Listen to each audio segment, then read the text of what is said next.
오늘 우리에게 주시는 하나님 말씀 마가복음 3장 1절부터 6절입니다.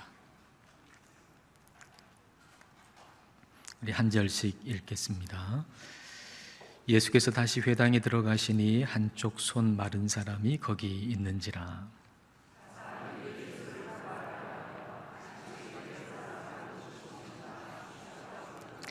예수께서 손 마른 사람에게 이르시되 한가운데에 일어서라 하시고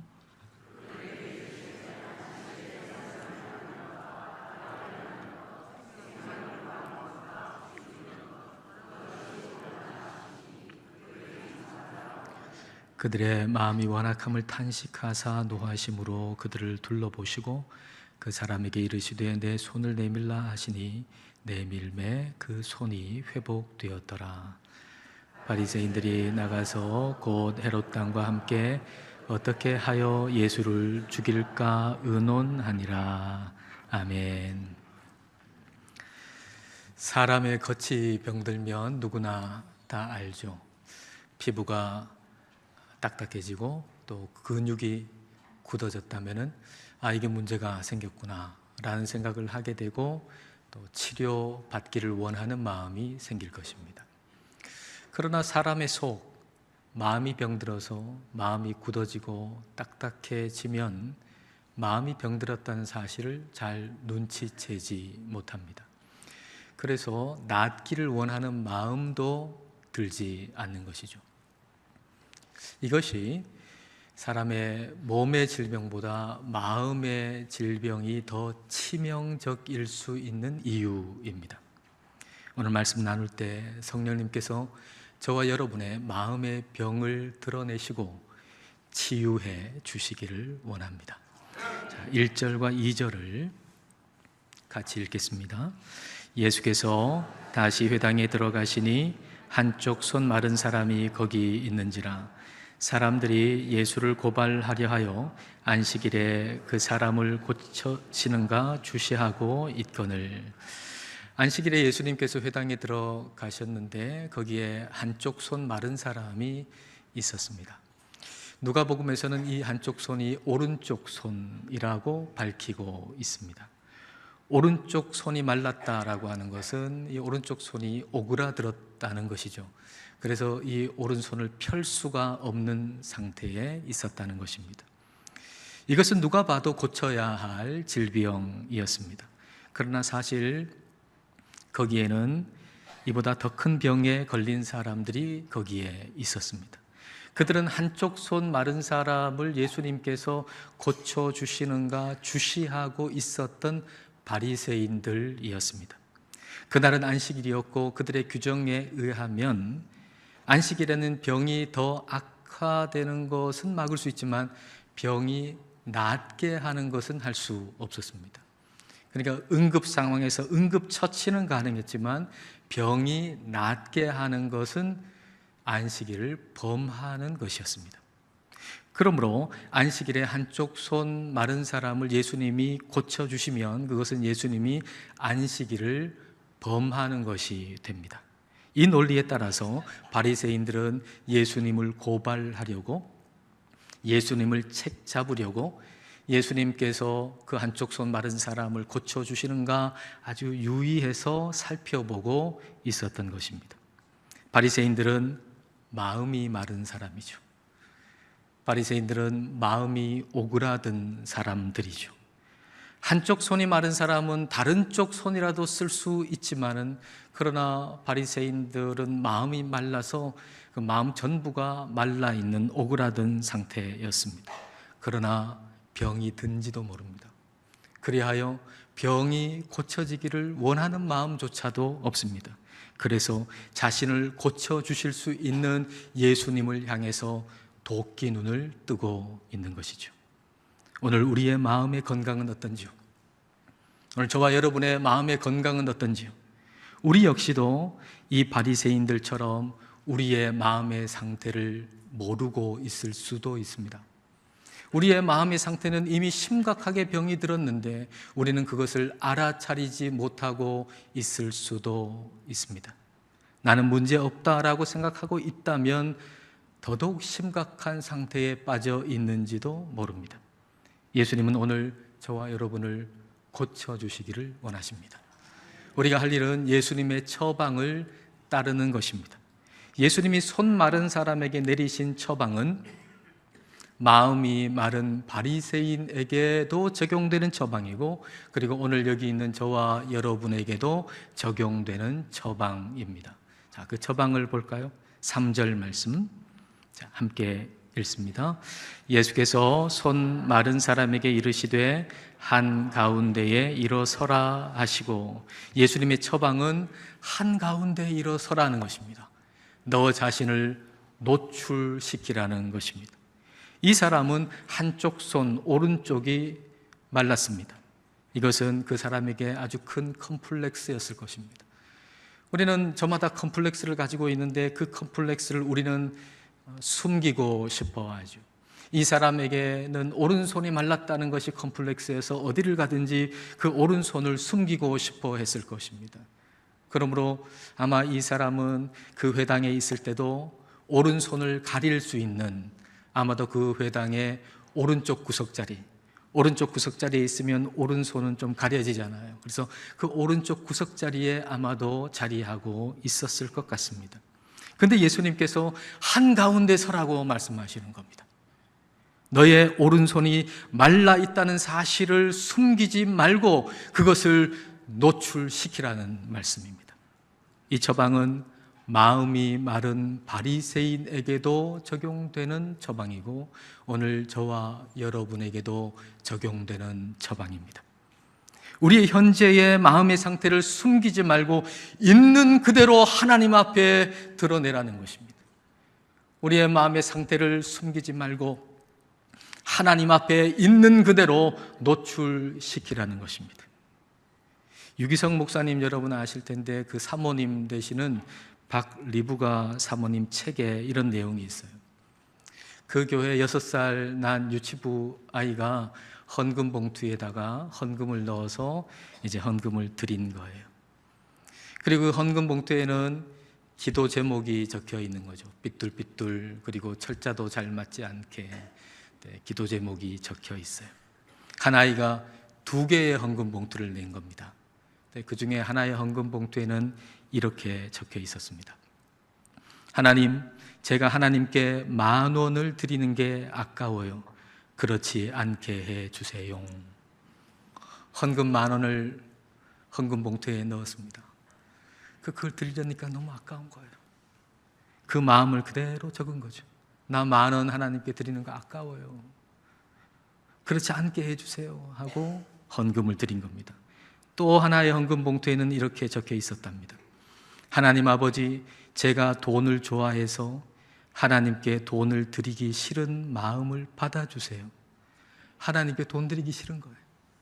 근데 하나님께 돈 드리기 싫어하는 이 마음도 하나님 받아주세요 하고 헌금 봉투에다가 그 기도 제목을 적어가지고 헌금을 드린 겁니다.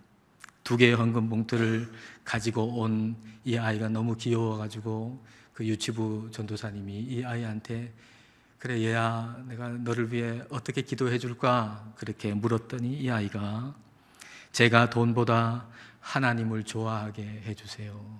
그렇게 얘기하더랍니다. 아이들은요, 자신의 마음을 노출시킵니다. 아이들은 자신의 마음을 숨김없이 다 드러냅니다.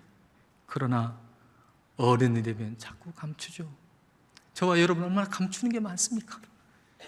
어른이 되면 자꾸 감춥니다. 하나님 앞에서도 감춥니다. 심지어는 하나님 앞에서도 우리는 우리의 마음을 자꾸만 감춥니다. 주님은 우리에게 말씀하십니다. 한가운데 서라. 너의 마음을 숨기지 말고 하나님 앞에 다 드러내라. 너의 마음을 다 하나님 앞에 노출시켜라. 이것은 결코 우리를 해롭게 하기 위해서가 아닙니다. 이것은 한쪽 손 마른 사람을 부끄럽게 만들거나 수치스럽게 만들려고 하시는 말씀이 아닙니다. 한쪽 손 마른 사람이 자기 자신의 처지만 바라본다면 예수님의 이 말씀은 마치 자기에게 하는 어떤 공격성 발언처럼 느껴질 수도 있습니다.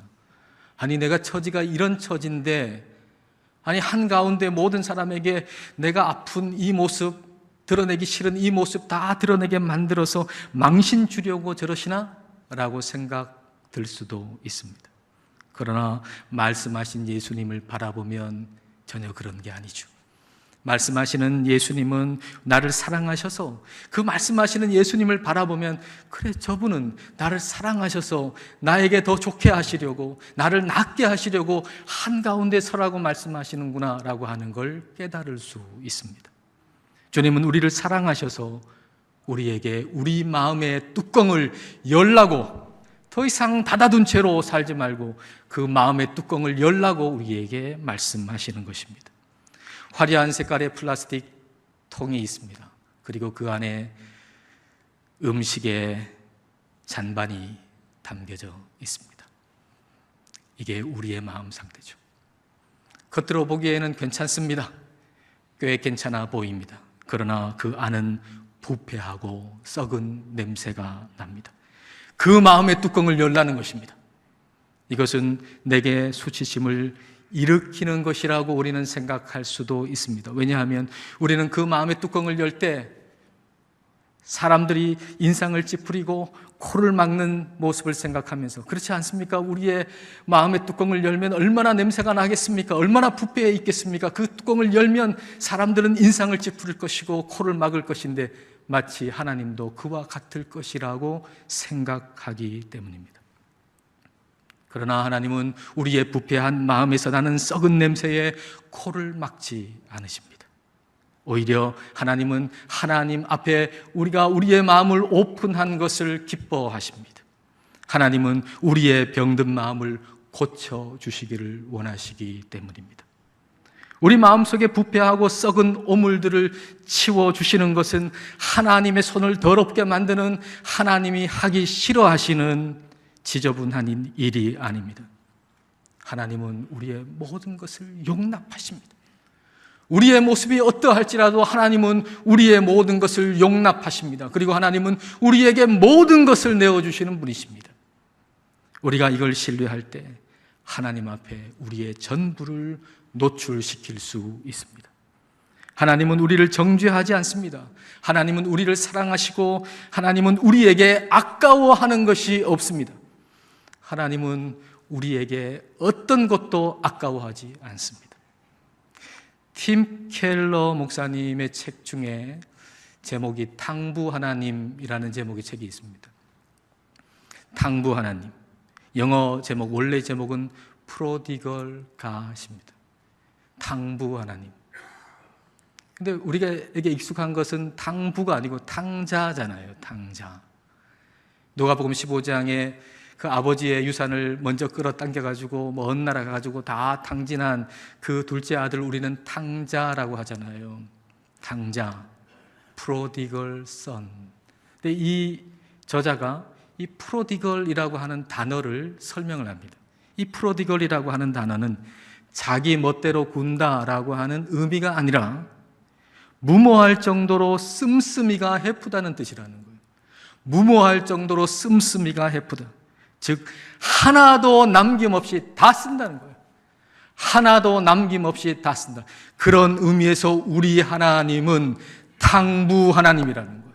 우리 하나님은 우리에게 아낌없이 남김없이 모든 것을 다 내어주시는 프로디걸 갓, 탕부 하나님이십니다. 하나님께서 우리에게 한가운데 서라라고 하는 것은 우리를 수치스럽게 만들려고 하는 것이 아니라 우리에게 아낌없이 주시려고 그렇게 하시는 것입니다. 하나님이 우리에게 네 마음의 뚜껑을 열고 마음의 상태에 있는 그대로 내 앞에 드러내라라고 하시는 것은 우리 마음에 가장 좋은 것, 즉 예수님의 마음을 부어주시고 우리의 마음을 고쳐주시기 위함인 것입니다. 우리가 하나님의 이 사랑을 알 때 우리는 주님 앞에 우리의 모든 것을 있는 그대로 다 노출시킬 수 있습니다. 한가운데 서서 더 이상 그 오른쪽 손이 말랐다는 거, 그 오른쪽 손에 장애가 있다는 거, 그것을 숨기지 아니하고 우리 주님 앞에 예, 주님, 맞아요. 제 오른손이 병들었어요 라고 말할 수 있듯이 주님 앞에 마음을 노출시키고, 그래요 주님, 제 마음이 병들었어요. 그래요 주님, 제 마음이 딱딱하게 굳었어요. 그래요 주님, 제 마음이 부패하고 썩은 냄새가 나요. 그래요 주님, 제 마음이 두려움으로 가득 차 있고 제 마음이 교만으로 가득 차 있어요 라고 주님 앞에 낱낱이 숨기지 않고 드러낼 수 있는 것입니다. 그렇게 하나님께 우리의 마음을 노출시킬 때 비로소 하나님의 말씀이 내 마음에 들어올 틈이 생기는 거예요. 4절 말씀을 보십시오. 그들에게 이르시되 안식일에 선을 행하는 것과 악을 행하는 것, 생명을 구하는 것과 죽이는 것, 어느 것이 옳으냐 하시니 그들이 잠잠하거늘. 안식일에 선을 행하는 것, 악을 행하는 것, 둘 중에 뭐가 옳으냐? 이러면 어떻게 대답하실래요? 선을 행하는 게 옳죠. 생명을 구하는 것 그리고 죽이는 것 둘 중에 뭐가 옳으냐? 어떻게 대답하실래요? 생명을 구하는 게 옳죠. 그렇게 마땅히 대답해야 되지 않겠습니까? 그런데 이 바리새인들은 대답이 없습니다. 잠잠합니다. 내 마음이 병들었다는 사실조차도 모르니까. 치료하시는 분의 처방이 마음에 들어오지 않는 거예요. 나는 병들지 않았는데요. 치료받을 이유가 없는데요. 그러니 치료하시는 예수님이 처방을 주시는데도 그 처방이 마음에 들어오질 않아요. 예수님이 말씀하시는데도 그 말씀은 듣지 않고 구글 검색창에다가 검색해 보겠다는 것입니다. 요즘에는 의사들이 처방을 내리면 유튜브에서는 그렇게 얘기 안 하던데요. 네이버에서는 그렇게 안 돼 있던데요. 그런 환자들이 있다면서요. 바리새인들은 의사이신 예수님을 신뢰하지 않습니다. 그분이 나를 창조하시고 그분이 나를 낫게 해주실 수 있는 분인데 그분을 더 이상 신뢰하지 않습니다. 그들의 병은 완악함이라는 병입니다. 완악함이라는 병. 완악함이라는 병, 마음의 병에 걸리면 그 병에 걸렸다는 걸 알아차리기가 매우 힘듭니다. 왜냐하면 그 완악함을 하나님을 향한 열심으로 착각하기 쉽기 때문이죠. 마음의 완악함이라는 병이 걸렸는데 그 완악함을 하나님을 향한 열심이라고 착각하는 것입니다. 요한복음 16장 2절 말씀입니다. 사람들이 너희를 출교할 뿐 아니라 때가 이르면 물은 너희를 죽이는 자가 생각하기를 이것이 하나님을 섬기는 일이라 하리라. 예수님의 제자를 쫓아내고 미워하고 죽이려고 하는 것은 그 마음의 완악함에서 나온 일인데 그들은 생각하기를 나는 하나님을 지금 잘 섬기고 있다라고 생각한다는 거예요. 그러니까 얼마나 더 열심을 내겠습니까? 내 완악함에서 나온 것이라고 하는 걸 눈치채지 못하고 나는 하나님을 잘 섬기기 때문에 이런 것이라고 생각하니 말이죠. 그러므로 혹 우리 마음속에 나는 하나님을 잘 섬기고 있다라고 생각하고 있다면 내 마음에 완악함이라고 하는 병이 있지는 않은가를 자세히 살펴보아야만 할 것입니다. 자, 5절 말씀을 볼까요? 5절 말씀 같이 읽겠습니다. 그들의 마음이 완악함을 탄식하사 노하심으로 그들을 둘러보시고 그 사람에게 이르시되 내 손을 내밀라 하시니 내밀매 그 손이 회복되었더라. 완악함이라고 하는 것은 딱딱하게 굳어버린 거죠. 둔해진 거죠. 마음이 마르고 오그라들어서 마음을 펼 수 없어서 진리의 말씀을 향해 마음을 펴고 그 진리의 말씀을 품을 수 없는 게 그게 완악함입니다. 완악함은 마음이 굳어져 버려서 펼 수 없어요. 진리의 말씀이 여기에 있는데 그 진리의 말씀을 향해 내 마음을 펴고 그 말씀을 내가 품어야 할 텐데 완악함이라고 하는 이 병은 마음을 펼 수 없어 그 진리의 말씀을 품을 수 없게 하는 병입니다. 그런데 이렇게 마음이 오그라든 사람에게 예수님은 탄식하고 노하셨다 그랬습니다. 탄식하고 노하셨다. 노하셨다라고 하는 건 화가 나셨다는 거죠. 분노하셨다는 거죠. 그리고 탄식한다라고 번역된 헬라어 단어는 슬픔에 잠긴다라는 의미입니다. 슬픔에 잠긴다. 예수님이 완악함이라고 하는 마음의 병이 든 사람들을 향해서 가지신 마음, 그 감정은 슬픔과 분노가 동시에 있는 것이었습니다. 슬픔과 분노가 동시에 있는 거죠. 여기서 우리는 예수님의 마음과 바리새인의 마음 또는 우리의 마음이 어떻게 차이가 있는가라고 하는 걸 알 수가 있습니다. 바리새인들은 예수님에 대해서 분노했죠. 내가 원하지 않는 어떤 모습을 예수님에게 발견했어요. 그래서 분노했어요. 그 분노는 미움으로 발전했고, 그리고 그 미움은 점점 더 커져서 오늘 말씀 마지막 절 6절에는 예수님을 어떻게 죽일까라고 하는 것을 의논했다고 그랬습니다. 이게 병든 마음의 특징이죠. 누군가에 대해서 분노를 가집니다. 내가 원치 않는 모습을 발견하고는 분노하게 되죠. 그리고 그 분노는 미움이 되고, 그 미움은 점점 더 커지는 것, 이것이 병든 마음의 특징입니다. 그러나 예수님께서 바리새인에게 가지시는 감정은 슬픔과 분노가 동시에 같이 있는 것입니다. 이 둘이 동시에 같이 있다는 것, 이건 참 우리로서는 이해하기 힘듭니다. 어떻게 슬픔과 분노가 같이 있을 수 있겠습니까? 근데 이 두 가지가 같이 있을 수 있는 것은 예수님이 온유하고 겸손하신 분이시기 때문입니다. 예수님처럼 겸손하신 분은 아무도 없습니다. 우리는 겸손하기를 애쓰고 애쓰죠. 우리는 원래 태생이 교만하지 않습니까? 우리는 원래 바탕이 교만한 사람들입니다. 그래서 우리는 겸손하려고 애를 쓰고 애를 씁니다. 그리하여 마음속에 이제 좀 내가 겸손하게 되었다 생각이 들어서 나는 겸손하다고 겸자를 꺼내는 순간 겸손은 다 사라지고 교만하게 되죠.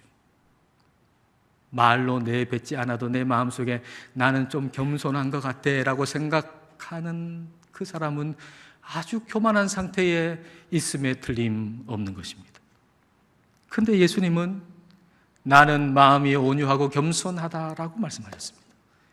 그분의 입술로 직접 내 마음은 온유하고 겸손하다라고 말씀하셨습니다. 그렇게 말씀하시는 순간에도 예수님은 여전히 겸손하신 분이십니다.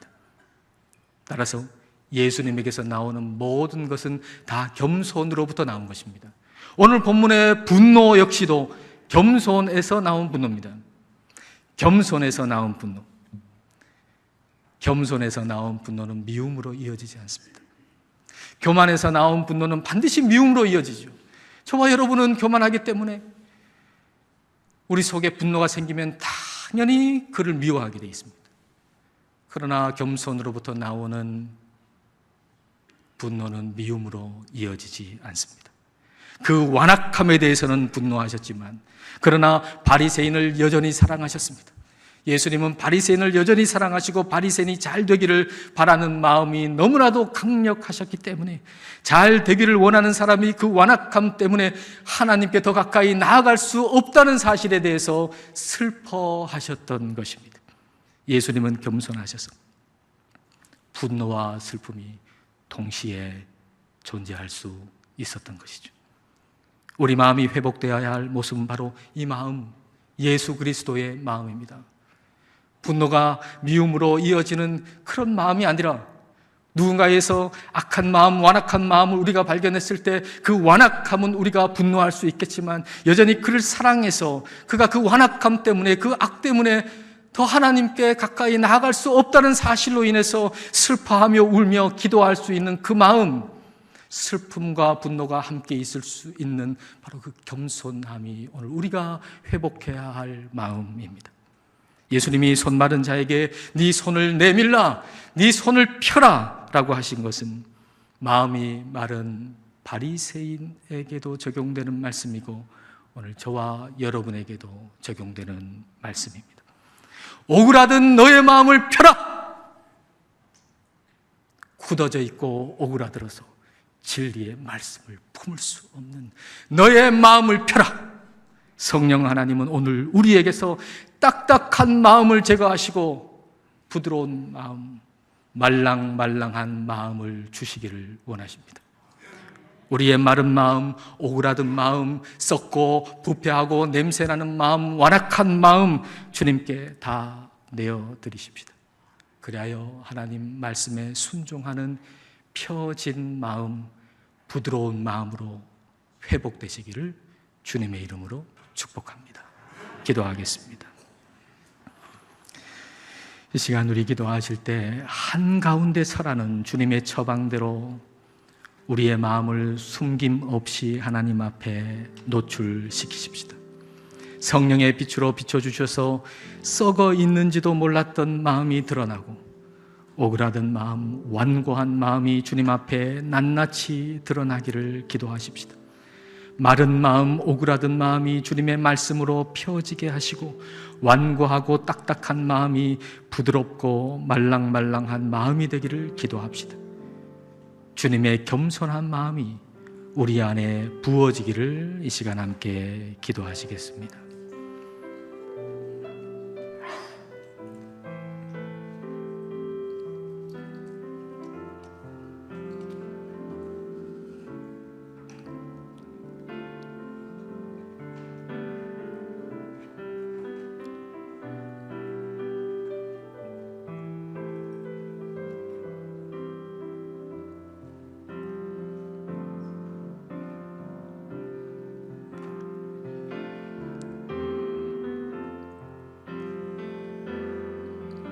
하나님 아버지, 하나님께서 우리의 마음을 창조하셨건만 우리들은 우리의 마음을 잘 지키지 못했습니다. 우리의 마음이 마르고 오그라들어 있는데도 병든 줄도 모른 채 지내왔습니다. 성령님, 우리의 마음을 성령의 조명으로 비추시고 우리 마음의 상태를 낱낱이 드러내어 주옵소서. 우리의 마른 마음, 오그라든 마음, 완악한 마음, 썩고 부패한 마음이 남김없이 다 주님 앞에 노출되게 하셔서 다 고침받게 하옵소서. 온유하고 겸손하신 예수님의 마음이 우리 안에 부어지게 하시고 교만에서 나온 분노로 인해서 미움이 더 커지는 마음의 병적 증상들은 사라지고 악한 것에 분노하되 사랑하는 마음으로 인해서 동시에 슬퍼하고 눈물로 기도할 수 있게 하옵소서. 예수님 이름으로 기도드립니다. 아멘.